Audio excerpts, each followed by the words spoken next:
Oggi vediamo un tutorial velocissimo per preparare insieme una cioccolata a base di piante medicinali per alleviare i dolori mestruali. Quindi mettiti tranquilla e rimani con me fino alla fine del video. Ciao a tutte e benvenute sul canale di Consapevolistico. Io sono Deborah e come sempre dietro la telecamera c'è Alberto.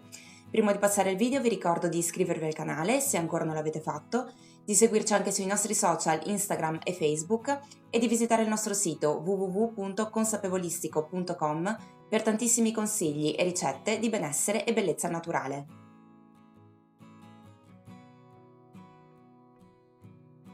Nel video di oggi vediamo come preparare una bevanda veloce che ci viene molto utile in caso di dismenorrea e necessità di regolarizzare il ciclo mestruale. Per fare la nostra cioccolata a base di erbe medicinali ci servirà innanzitutto la salvia, che ha proprietà antispasmodiche ed emenagoghe e per cui è molto utile per favorire la mestruazione contrastando i coaguli e anche in caso di dismenorrea e amenorrea. Tra l'altro, grazie ai fitoestrogeni può essere una pianta medicinale davvero meravigliosa anche per i tipici disturbi della menopausa come le vampate di calore. Utilizzeremo poi anche la menta che ci aiuta a calmare i nervi, a rilassare il corpo e anche un po' a chiarire i pensieri, per cui può essere un valido aiuto per trattare l'aspetto diciamo più mentale durante la fase mestruale. La menta ha un effetto miorilassante e antispasmodico e aiuta a ridurre i dolori che provocano i crampi mestruali e andare proprio a favorire l'uscita del flusso. Ci servirà poi anche la camomilla, altra pianta preziosa, antispasmodica e rilassante, che stimola la mestruazione e riduce la congestione del sangue. La camomilla lavora rilassando i muscoli lisci, quindi utero compreso, attenuando i crampi e riequilibrando contemporaneamente le emozioni. Avremo poi bisogno anche di cacao in polvere, che è ottimo per combattere la stanchezza fisica e mentale ed è un alimento utile da sfruttare durante la fase mestruale perché ci dà una mano nei giorni diciamo no. Il cacao va a rilassare i muscoli, supporta la circolazione, apporta anche un buon effetto antiossidante, oltre a darci una coccola che in questa fase necessitiamo maggiormente rispetto agli altri momenti del mese. Vi lascio le quantità degli ingredienti utilizzati in descrizione al video come sempre, insieme ai link utili per acquistare le materie prime che vi serviranno e anche ai nostri codici sconto che potete utilizzare per risparmiare. E adesso finalmente vi lascio il tutorial. Prima di tutto portiamo a bollire il latte vegetale e questo è un latte vegetale di mandorle fatto in casa. Se volete la ricetta vi lascio il link in alto a destra.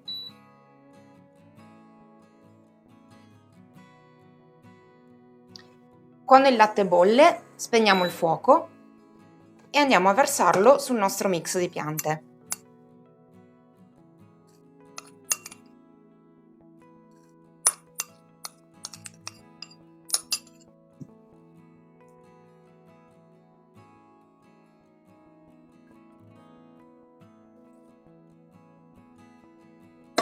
E lasciamo in infusione coperto per una decina di minuti.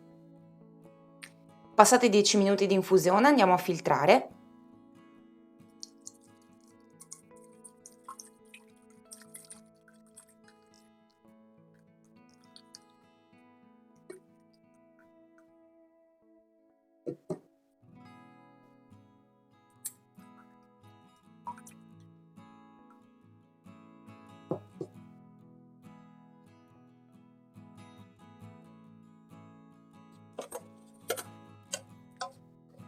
Aggiungiamo anche il cacao amaro in polvere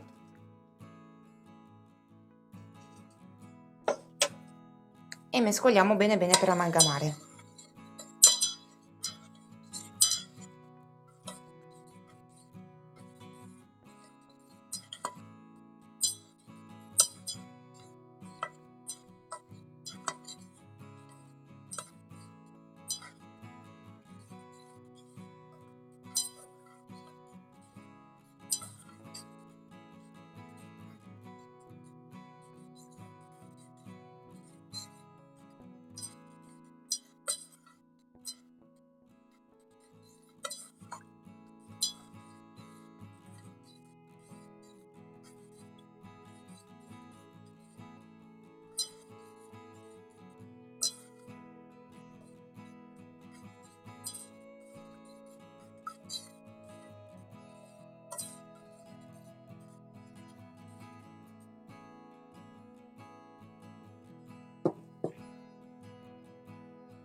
Andiamo a versare sulla nostra tazza.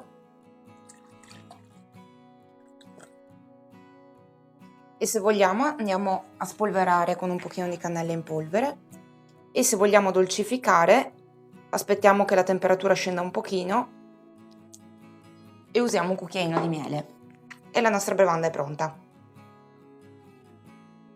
Se volete potete aggiungere alla nostra cioccolata erbale una stecca di cannella direttamente all'infusione e aggiungere anche dei fiori di calendula che sono altrettanto consigliati per il nostro scopo. Una cosa importante è non bere questa cioccolata in caso di possibile gravidanza perché le piante utilizzate non vanno bene in questo caso. C'è poi da dire che il dolore mestruale è molto forte, che spesso purtroppo può anche costringere a letto e non è un evento normale o che dobbiamo normalizzare come ci hanno sempre imposto. Diciamo che una leggera infiammazione è comprensibile, ma non riuscire a portare avanti la propria quotidianità è indice di qualche squilibrio più profondo, per cui in questo caso bisogna andare a lavorare su più fronti per andare a riequilibrare il corpo e soprattutto andare a fondo per capire qual è la causa o l'insieme di cause alla base del sintomo. Questa bevanda è sicuramente un aiuto per ritrovare un po' di sollievo, soprattutto se si inizia a berla già magari a partire da qualche giorno prima rispetto all'arrivo della mestruazione. Però se i dolori sono troppo forti dobbiamo sempre valutare com'è la situazione ormonale, psicoemotiva, come ci alimentiamo, qual è il nostro livello di stress, di attività fisica, eccetera. Se volete approfondire l'argomento conoscendo più in profondità le varie fasi del ciclo mestruale con tante ricette e consigli pratici per ogni tappa, potete leggere il libro Ciclo felice in 4 passi, che ve lo mostro è questo, che è un buon metodo per imparare, diciamo, a conoscersi meglio e a rispettare le varie fluttuazioni che attraversiamo ogni mese. Bene ragazze, per oggi è tutto, vi ringrazio per essere rimaste con me fino alla fine del video. Se vi è piaciuto e vi è stato utile lasciateci un bel like e fatemi sapere nei commenti quali sono le vostre piante preferite quando avete bisogno di andare ad alleviare i dolori mestruali. Noi ci vediamo alla prossima con un nuovo video e intanto vi mando un bacione. Ciao!